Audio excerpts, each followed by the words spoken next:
Ladies and gentlemen, welcome to the REDX podcast. Welcome back. My name is Andrew. I'll be your host for today. I am super excited. Today we have got Trudy Padilla from the Northeast Florida region. Is that right, Trudy?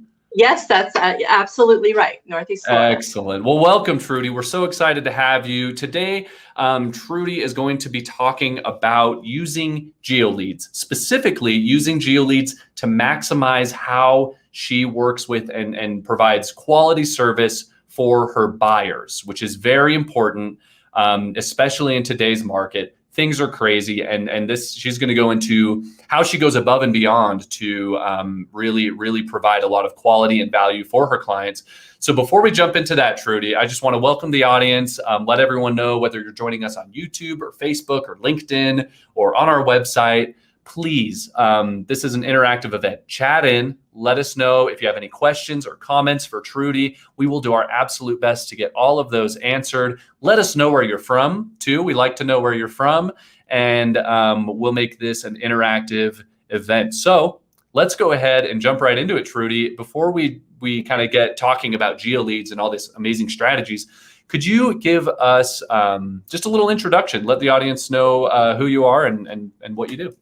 Okay.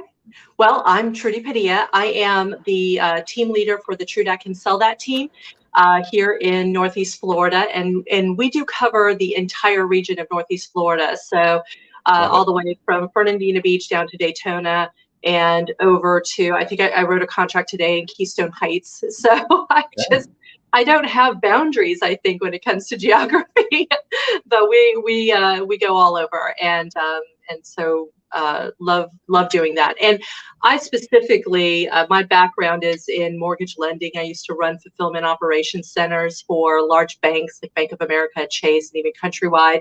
Nice. And that has, when I transitioned into real estate agent as a career, I really gravitated towards buyers. And so I really love working with buyers and have a hard time letting that go. I mean, I certainly love working with sellers, but buyers really, for me, is where it's at. And so that's, I think, a hot topic for today is, how I provide the best service for buyers by using them to attract listings. I love that. And let's start there, because we're in a seller's market, right? In this crazy seller's market, unlike anything we've ever seen before. So how do you continue, or how have you continued to focus on buyers and really provide that service for them? Right. So, it's so easy for buyers to get frustrated in this market. They'll find a house and, between the time that, we've seen the house and we get back to the office, it's off the market already, right. So it's real easy to get frustrated. So I really listen closely to what the buyers like about the house that we've seen, and what they're wanting, what they're looking for. But when you get out and you see that house, you can just see it in their eyes. They're mentally moving in. They put the piano over here, and so that's the house for them. So for me, what I started doing a few years ago and have really done more so now is I just tell them, look, I'm going to go find that house for you, right?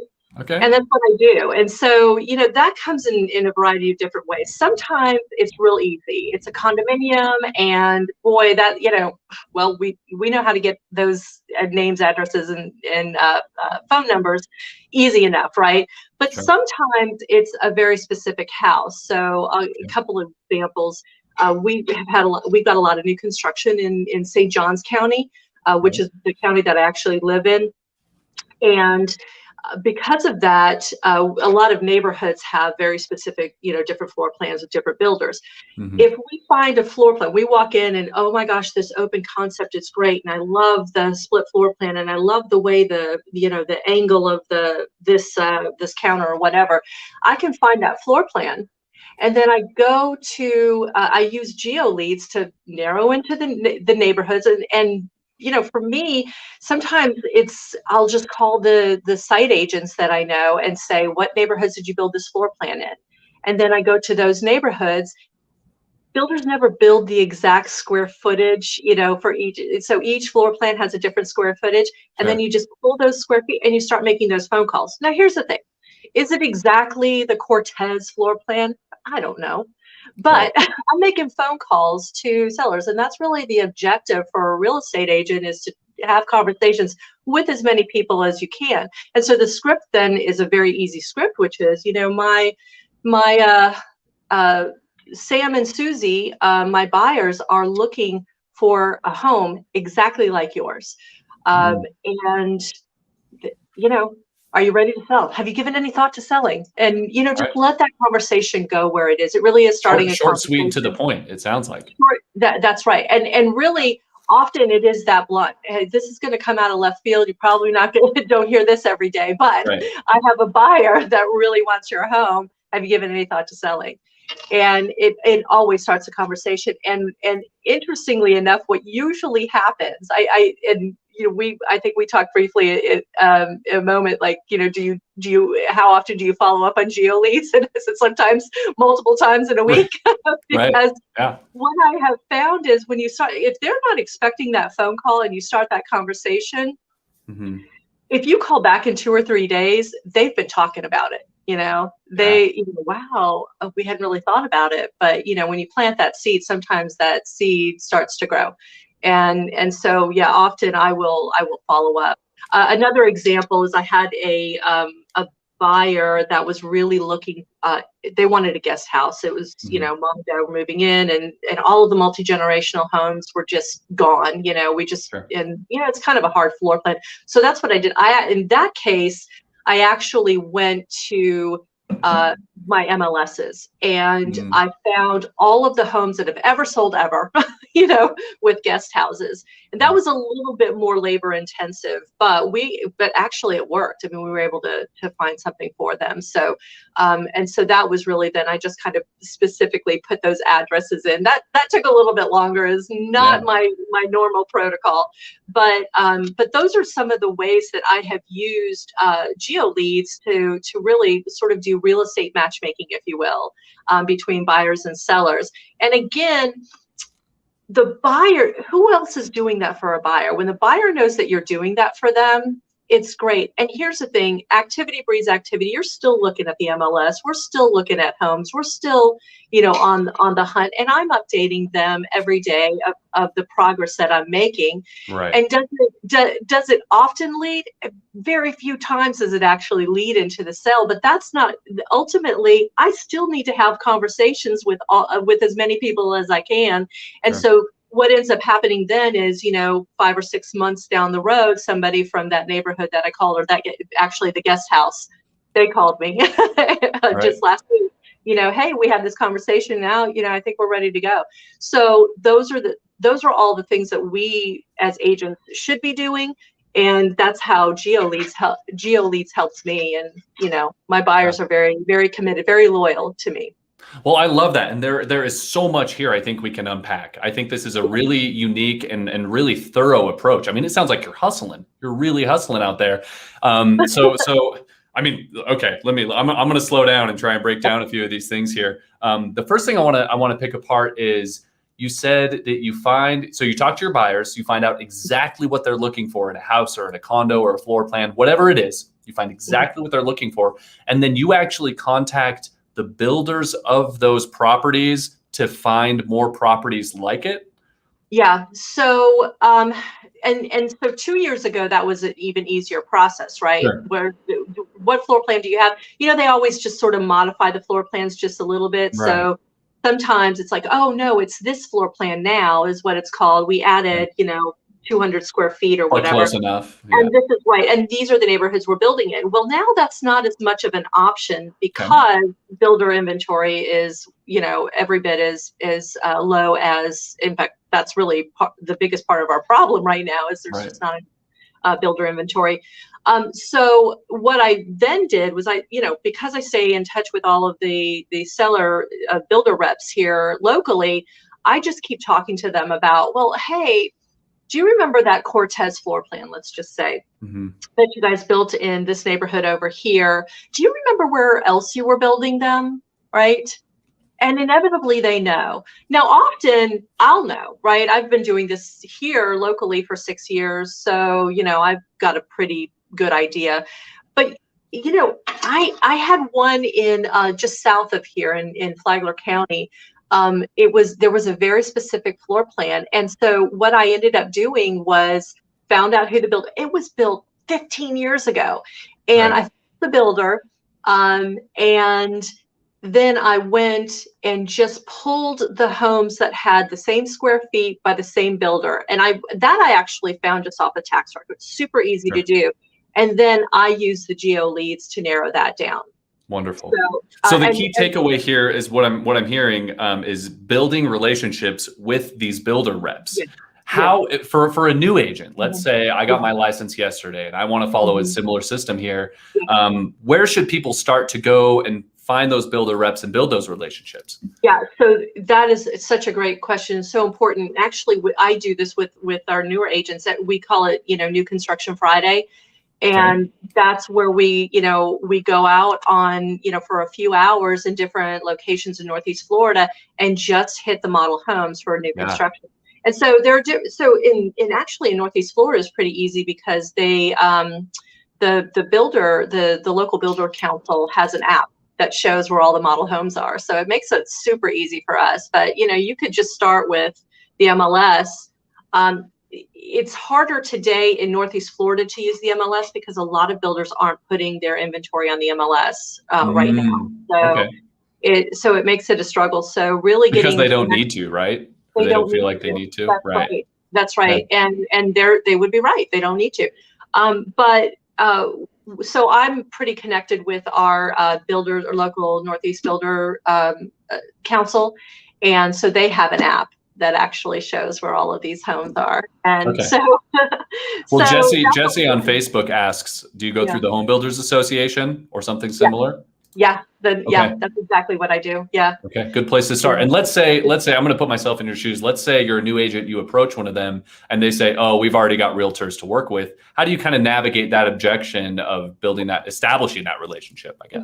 Yeah, actually everything is a conversation. I don't go in with an agenda. I go in and just say, hey, tell me what's going on. And I have a list of questions right now. The list of questions really is, what is your offer price? How much inventory do you have? When is the next available home, coming on the market? Like if I had a buyer that, was interested in that, Rosemary floor plan, what's the process to get them into that home? Nice. And let them tell us about what's going on and what it is. How can I get on your list? Can you share with me when inventory comes on? If you have any fallout, how do you communicate that out? Right. Okay. So those are great ways to just stay in touch with your builders. And we go out there every Friday. And sometimes if we have to go back and visit, by the way, if your market is anything like our market, they love people to come in because they've sold everything and no one's coming in, so they're sitting there just waiting to talk to someone. So it really has it has worked out really nicely. I love that. So a good day, because obviously you don't want to do that on the weekends. Yeah, so this is great. So you're not forcing the relationship, and I think this is a principle that applies to all of real estate, all of prospecting is don't try and force a relationship, force a sale. Just go in, ask the right questions, be curious, and then it sounds like you consistently follow up with them, right? Or you consistently stay in touch and nurture that potential relationship, and it grows. And to them, like if I'm going to put myself in their shoes, if you're coming to me as an agent saying, well, hey, guess what? I've got buyers. They want to sell. They're going to come to you. So yeah. Fantastic. Well, you're right. They do. They like that. And then you can call them and ask them all kinds of questions like, hey, where's that floor plan? Where did that? Right. And then tie it back into let's go full circle back to this GeoLead strategy. Find out where those properties are that are similar and get going. So let's bring it back to that circle prospecting and GeoLeads technique. You called it your real estate matchmaking method. And I love that. I think that's perfect. You said that let's touch on follow-up because we've got some people here asking about this. Larry Reed asks, what is your focus for these follow-up calls, right? So maybe you call a neighborhood once and then you're going to keep calling them. You said even within the week, what do those calls sound like and how do you keep those conversations rolling? Okay, so I like to take great notes while I am talking to anyone on the phone because I use those notes in my follow-up. So the first uh, answer to that question is, well, what did we talk about the last time I called, right? Mm, So if what we talked about was, their dog Snoopy, then I'm gonna reference Snoopy when I call okay. back, right? And then somehow Snoopy is gonna lead me into, by the way, did you give any thought to what we talked about? That. So and so that really is, I mean, obviously if somebody says, lose my number, I'm not calling them back. Right. but Right. but the people that, if they didn't tell me to lose their number, they're probably on my call back list. And so for geo leads, I do try to circle back within at least a week, because after a week they've forgotten who I am. Okay. So And when you do this, how broad is your, I don't know, how broad is the area that you're covering? Are you calling 50 homes, 100 homes, 200 homes? What does that look like? So that's a great question, and that really depends on the two things: the scope of where I'm looking and my time, right? Okay. Because so I sometimes I look at it and go, oh, I'm going to call all 200 of them, and I realize I got through 20. So that's not, so that's not great, but I do also love to use the mailers. Okay. So that's one thing. Sometimes I will start with a mailer, and if I have, especially if I have a big group to get to, I start with a mailer, and then I call just chunk away and say, hey, did you see that letter I sent you about Sammy and Susie and their house? Did you give it any thought? Would you like that kind of? I kind of use that as a teaser. If it's a small group, 50 or less, I usually just pick up the phone and call, and then keep calling. Nice. Nice. Yeah. So bigger groups, you use mailers, smaller groups, you call. Do you ever Yeah. door knock? I have not door knocked, and I'll tell you Okay. why.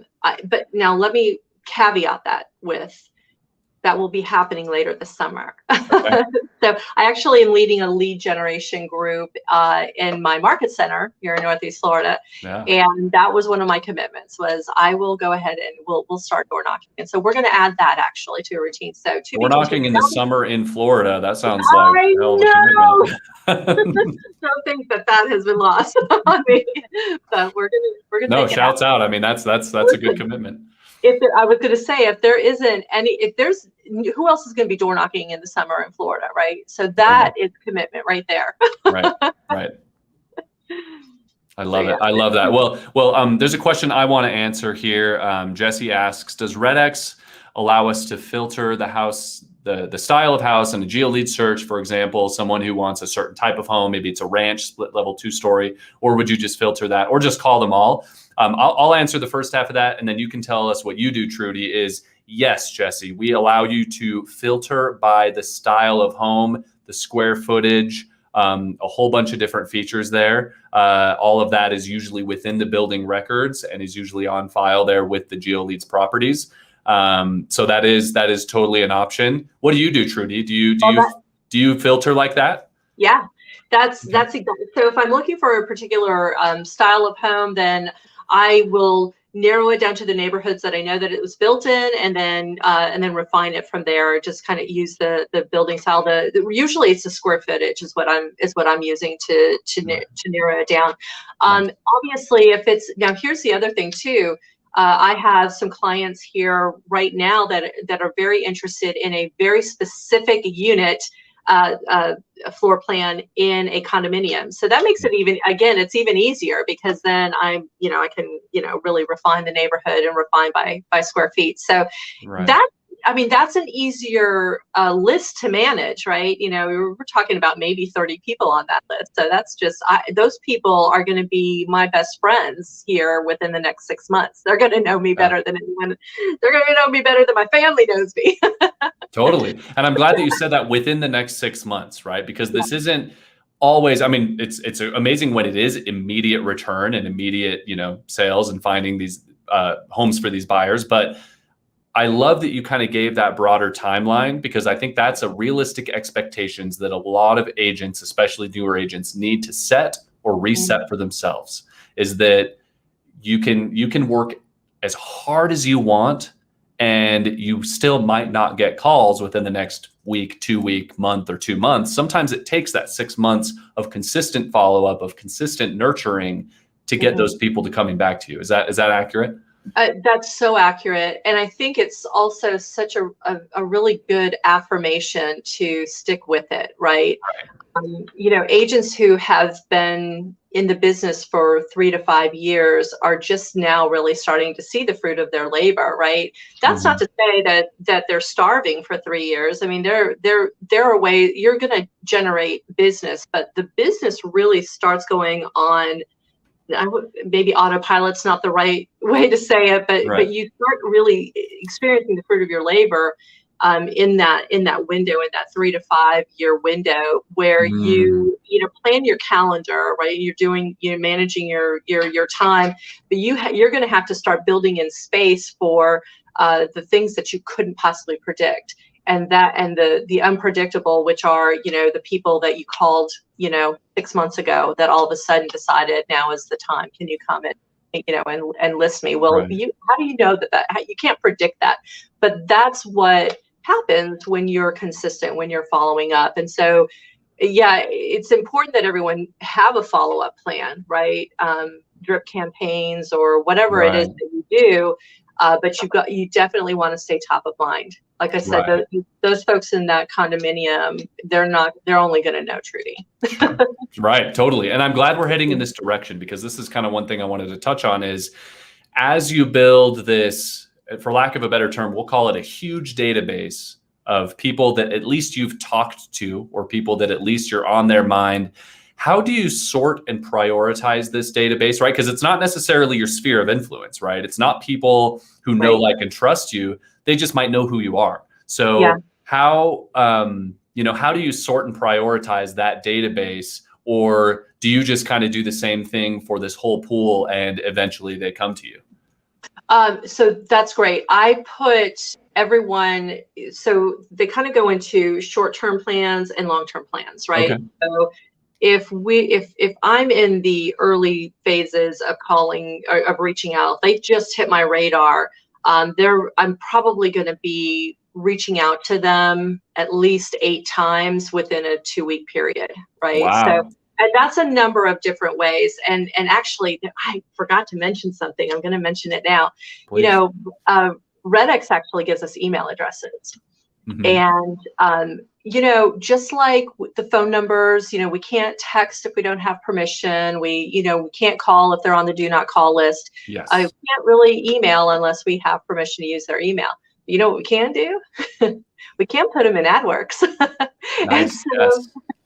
And so that is one of the ways that we use the email address to make sure we're staying top of mind. So the whole time that I'm calling and I'm sending letters, I am also showing up on their Facebook ads, or their, yes.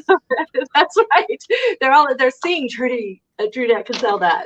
Yes. So, yeah, I love that. And I want to let everyone know that this comes with, and I assume you're using this, Judy, the Trudy, the GeoLeads Plus, the GeoLeads Plus system. Yes. So we recently expanded the GeoLeads, which was originally 2,000 lead credits, names and numbers. GeoLeads Plus gets you 5,000 lead credits, and that's properties, not individual numbers. Properties, however many numbers, names, and then email addresses come with that. So that's right. GeoLeads Plus, well worth the extra $50 a month to get those email addresses. Because to your point, Judy, sorry, Trudy, I'm so bad at this. We're talking GeoLeads. I won't let it happen again. Trudy, we're talking these email addresses. Those are invaluable with stuff like this, right? We're trying not to call the DNC. You don't want to cold text, and we've taught agents about this all the time. But to your point, you can export all of those email addresses onto a CSV and upload those into Facebook or Google Ads or whatever you need to, and do kind of geo-targeting, right? Yeah. Okay, wonderful. Yeah. Well, this is so great. This is so much great advice. Let's go back and talk about maybe what these actual conversations sound like when you're calling and interacting with these people. So you find a property that one of your buyers, they're interested in, or multiple properties. What do you say to them? And maybe you touched on this already, but what exactly do you say to them, and how does that conversation go? So let's get an overview of your script there, Trudy, and then from there, maybe let's do some role play and play out a few scenarios. Oh, sure, absolutely. Yeah. Well, so I usually start with, my favorite is to really start with, well, I'm Trudy. I can sell that team here in Keller Williams, Northeast Florida. And this is probably going to come out of left field. You probably aren't going to expect what I'm about to say, but I've got a buyer that wants to buy your house. Have you given any thought to selling? And then I just let the conversation go from there. Nice. Right. And so the objective of every call is an appointment, right? So the objective of that call actually isn't to take a listing or to actually sell the home. It's really to start a conversation so that I can get an appointment and then take it to the next step. And so I try to keep that phone call, that original phone call, very conversational, and very intentional towards the meeting. Okay. Very nice. So you start with that opening line, and then you wait and you listen. And this is something that I'm glad you touched on, because a lot of agents, I think, get hung up on sticking to the scripts perfectly. And it sounds like you follow the philosophy of being flexible with your scripts, definitely having a good opening line and maybe a set of scripts lined up when you need them, but letting that conversation be genuine and letting it flow where it needs to go. So that when someone throws an objection at you, when someone changes the pace, changes the direction of the conversation, you know where to take it, and you don't get stuck with being like, I don't have something written down to respond with that, That's right. Wonderful. That's right. So go ahead. Yeah, well, I was going to also emphasize the importance of scripts and role play. Yes. We actually practice at least twice a week in our market center. Okay. I know a lot of, within Keller Williams, which is the brokerage that I work with, we have a lot of them virtually that are daily, that you can do that. But I would say everyone, not just new agents, but everyone should be involved in that, because it really does help you get the bugs out. It helps you, work through scenarios that maybe you haven't worked through before. Right. It helps you just sound professional, sound at the top of your game. You don't have to know all of the answers when you're on the phone. You don't have to give probably shouldn't be given any of the answers when you're on the phone. Get to the appointment. Yeah. So Trudy, am I wrong there in saying, like, be a little bit flexible with your scripts? I mean, where do you find that balance? Because I'm just parroting what a few other agents have said, but what is your opinion on rigidly sticking to it versus being flexible versus, I don't know, what else? Well, the interesting thing that you say about that is it's not conversational if it's very rigid, right? Yes. However, what comes with practice is remembering to stick to the script, right? So you have a script, you've got just a format, right? You've got an outline of what you want to convey. Yes.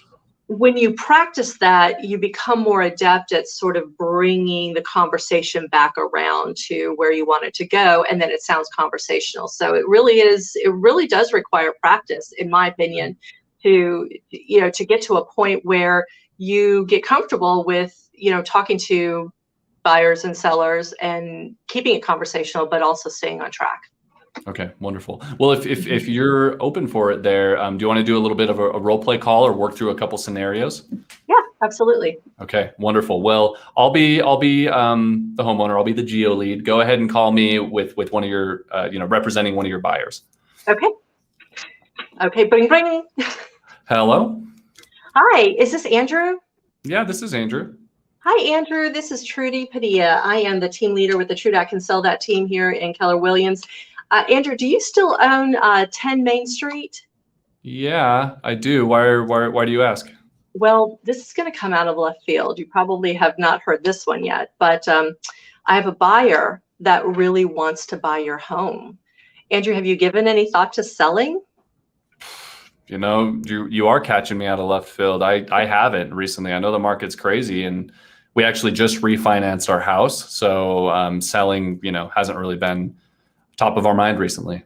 Well, I bet you got a great interest rate, didn't you? We sure did. Yep. Yeah, that's one of the important things that's kind of fueling this market right now is these low interest rates, and you could use that low interest rate to buy a new house. Andrew, if you had a big bucket of money, have you given any thought to where you would want to go? We really love the area. I don't know that we would want to leave anytime soon. To be honest, we just settled down within the last 5 years, so Yeah. we're pretty happy where we're at. Yeah. You like your home. What do you like about it the most? The neighborhood, the neighbors, Yes, all of the above. We love our neighborhood. We love the schools that our kids are in. And as far as the house goes, we love our open floor plan. And we just, we fell in love with it. That's why we bought it. And I think we might just plan on staying. So that's your thing. Well, listen, my buyers, Sammy and Susie, fell in love with your floor plan too, and that's why they asked me to reach out and call you. Right. So, well, listen, Andrew, it's been a pleasure speaking with you. Would it be okay if I kept in touch with you just in case you change your mind, or if you know someone in your neighborhood, especially someone that has a similar floor plan to you that might be that you think might be selling, I'd love to just stay in touch with you. Would that be okay? Sure. Yeah, why not? Great. Well, listen, I know I don't want to keep calling you and texting you. Would it be okay if I send you an email? Yeah, sure. What's your email address? Andrew@gmail.com. Awesome. Andrew, thank you so much. And I'll follow up with an email if you hear of anything, or if you change your mind, give me a call, all right? Sounds good. What was your name again? Trudy. Trudy, I can sell that. Got it. Trudy, I can sell that. Wonderful. That was awesome. Trudy, I hope I threw enough objections at you to make it realistic and not, but not too easy, not too hard there. I'll tell you what I say every morning when we do script and role play is I don't actually hear in objections. So some people say, hey, what kind of objections have you heard? And I'm like, I just hear conversation. I just right. Just a conversation. So my notes from that would be Andrew, just refinanced and, has settled down after, 5 years in the neighborhood. They don't want to go anywhere. They love the schools. They love the neighbors, blah, blah, blah. So my follow-up with Andrew would be maybe in 2 days or 3 days to say, hey, I sent you an email. And then I would send an email, within the afternoon that just says, hey, this is my contact information. Here's a little bit more about me. And oh, by the way, here's a market, update for your neighborhood or something like that. Right. And then I would just follow up with him and say, hey, just want to make sure that you got that information. And, by the way, have you given any thought? Think of anyone that might be whatever, we just keep that conversation going. Yeah. Nice. I love that. And I love this idea of there's no such thing as objections. There's just conversations. Right. I think that's a very healthy mindset and a very healthy way to approach these calls, where it's going to, one, prevent you from getting discouraged. Right. I think a lot of agents get discouraged when they face rejection and objections. And two, it's going to motivate agents and motivate you on these calls to really just keep the conversation going and really remain polite and positive, right? I think those are good. I agree with that. And I think, for me, my mindset is always, I'm just trying to have as many conversations as I possibly can. And then I'm thinking about, well, what bucket am I going to put them in? So, back to, I think that what you were talking about or asking me about is, how do I, manage, how do I stay in contact with them? I have different, we call them smart plans or drip campaigns based on where that conversation went, So I really stay in touch with everyone. How frequently and what I say to them, which campaign they go into really is dependent on the conversation that we've had. Okay, wonderful. And in line with this, Trudy, is a question that we got from Kevin from our survey. He asks, what is a good wrong number script? Right. Yeah. When you call, if I had told you, I'm not Andrew, this is Brian, and why are you calling? Right. What is a good way to respond to that? Yeah. That wrong number? Well, okay. So I would, oh, Brian, shoot, that's not the number I had for you. I'm so sorry. Brian, do you live at 10 Main Street? I used to. Oh, well, maybe that's what happened. I don't know. Well, I'm trying to get in touch with the homeowner at 10 Main Street. You wouldn't happen to know who that is? Nice. And then use that to hopefully get some contact information. And then, Brian's going to go, well, I don't know. I mean, it's probably Andrew, but I don't know how to get in touch with him. I don't know him. I sold him, whatever it is. It's right. Like, oh, hey, Brian, so where did you go after you left Main Street? Okay. Yeah. Right. Yeah. Yeah. Right. Just let the conversation go. Like, listen, Brian might have been renting. The first thing I'm thinking is, hey, Brian might be renting. So if Brian's renting, maybe we should be talking about how we get Brian into a home. So that would be where I try to let that conversation go to. I love it. And then here's another question from Victoria. We already kind of touched on this. I think this was in your script or in your dialogue, but what do I say on the phone when I'm prospecting GeoLeads to ask for their email address? And it sounded like you just kind of naturally worked it into the conversation as you towards the end there. But are there any other strategies or any other talking points, dialogues that you would recommend there? No, but that's one of the ones that when we talk about keeping a script, that is the thing that gets forgotten all the time, is getting the email address. And so that's one encouragement to practice, because if you're going to forget to even ask for the email address. And so I try to use that as my close, where I, like I said, hey, I'd love to stay in touch with you. Do you have an email address? I can send you some information from time to time. Fantastic. I love it. Otherwise, I'm calling you. Right. Yeah, there you go. And it seems like more and more these days, people don't want to be called, or, they find it annoying or whatever. Okay. Well, we've talked a lot about this buyer strategy, right? You working so hard for your buyers, which is fantastic. But we've got a question here from Joanne. She asks very simply, what if you don't have a buyer? Oh. Right. What if you don't have a buyer? I know that this is kind of, not in line with your strategy, but for newer agents out there who don't have buyers, where would you recommend they start, or how can they use GeoLeads and circle prospecting to get the ball rolling? Yeah. So I have a couple of ideas there. I mean, Joanne, that's a great question. First of all, Joanne, you're probably part of a larger, sorry, I've got a call coming in. Okay. You're part of a brokerage, right? And I'm sure that there are agents in your office that have buyers. So just leverage that. I mean, your conversation could be, instead of saying Sammy and Susie, just say, we just sold this house down the street, and we had 10 buyers that missed out on that opportunity, and we just really would love to connect with you and see if maybe we can make something happen here. So, work with other agents who do have buyers, right? Because let me tell you something, it's one of the things that I do with my lead generation group is I just hand them, if I can't make the phone calls, I ask them to make the phone calls. And so that might be one way for you to do that. Just, I normally the default is open houses, but we don't have a whole lot of open houses to work, but that would be I would be reaching out to all of the listing agents and saying, listen, I am available to work open houses, because that is really the best way to meet buyers is by doing the open houses. And stick with it. You're going to get there. Yeah, totally. I love that. And I think that's solid advice. Is you're part of a brokerage. You hopefully probably have a team. Leverage your team to get the ball rolling. Right. That's right. In fact, when I use with my lead generation group, and they're not even all on my team, I just send them a list and say, okay, this is the buyer that we're working for. It's, Sammy and Susie, and they're looking for this particular house. Here's your script. Go make your phone calls. Yeah. I love it.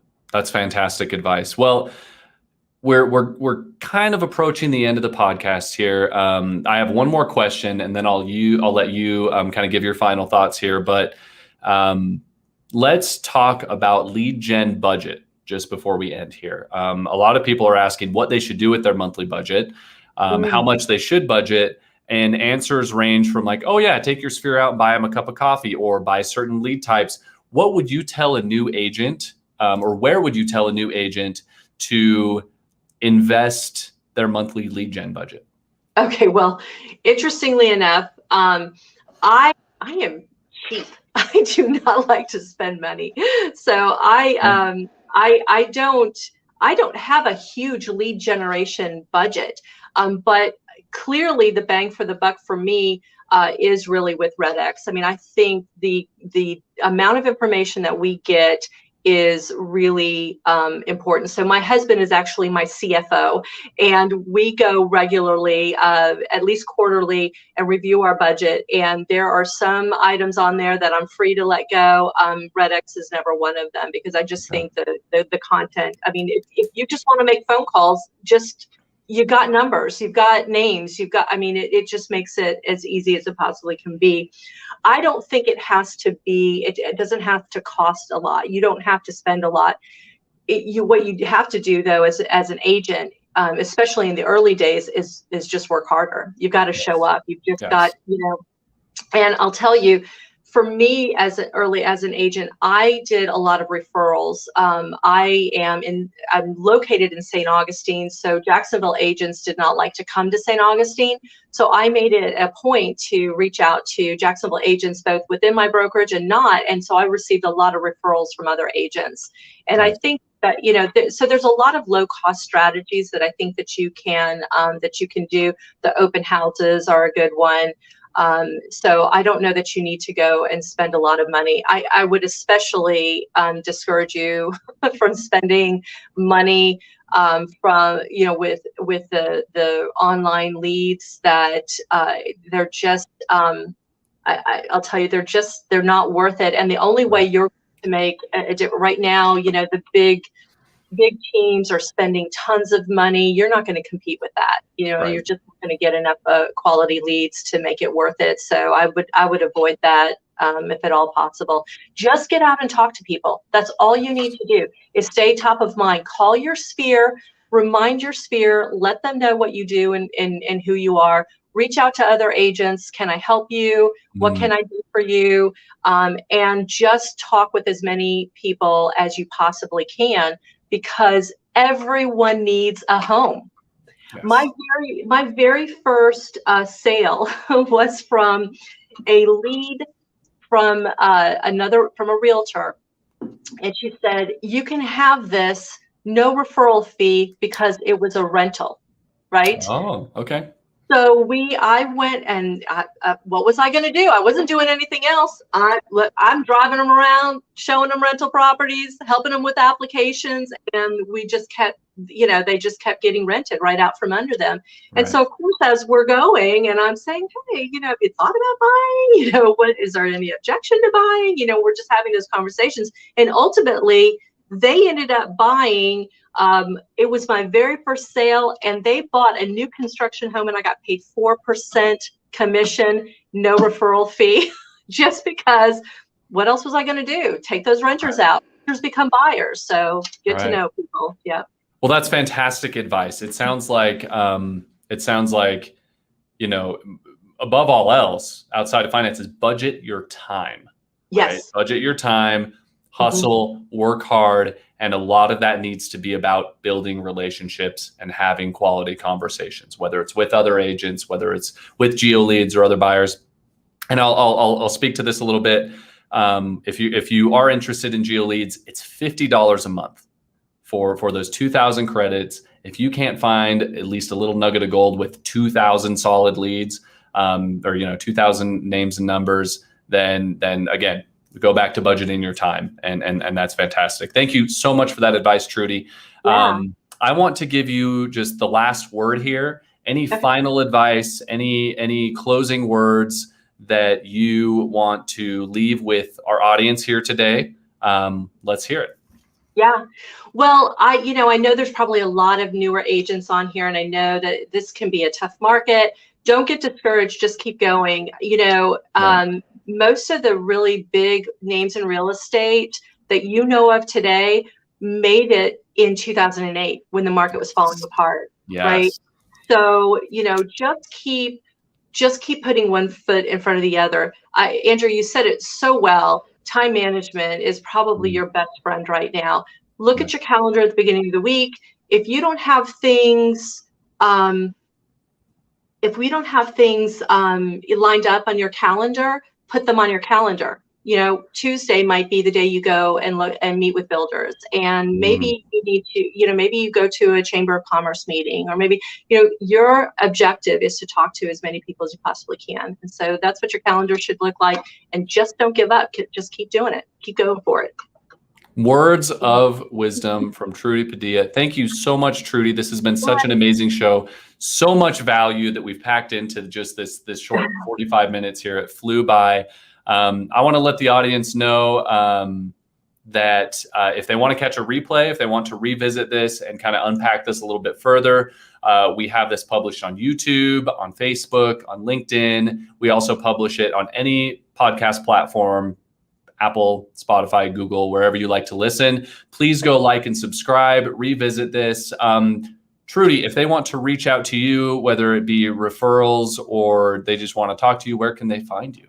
Yeah, you know what? Google Trudat can sell that. Okay. You're going to find me. Oh, wait, I have it misspelled here. Here we go. Trudat. Truat or Trudat? That's right. Trudat can sell that. So if you type Trudy Realtor, you're going to find me. Trudat.kw.com. Fantastic. Thank you so much. And I love to network with agents, with everyone. So if you do have any questions, you want to, if you're in Northeast Florida or not, give me a shout. Wonderful. Well, thank you again, Trudy. And we do this every Thursday, everyone. So please join us next Thursday at 12:30 Pacific, 3:30 Eastern time. And then we have started going live with live prospecting calls every Tuesday at 9 a.m. Mountain time, so 11 a.m. Eastern. So Trudy, thank you once again, and we will see everyone next time. All right. Thanks, Andrew. You betcha.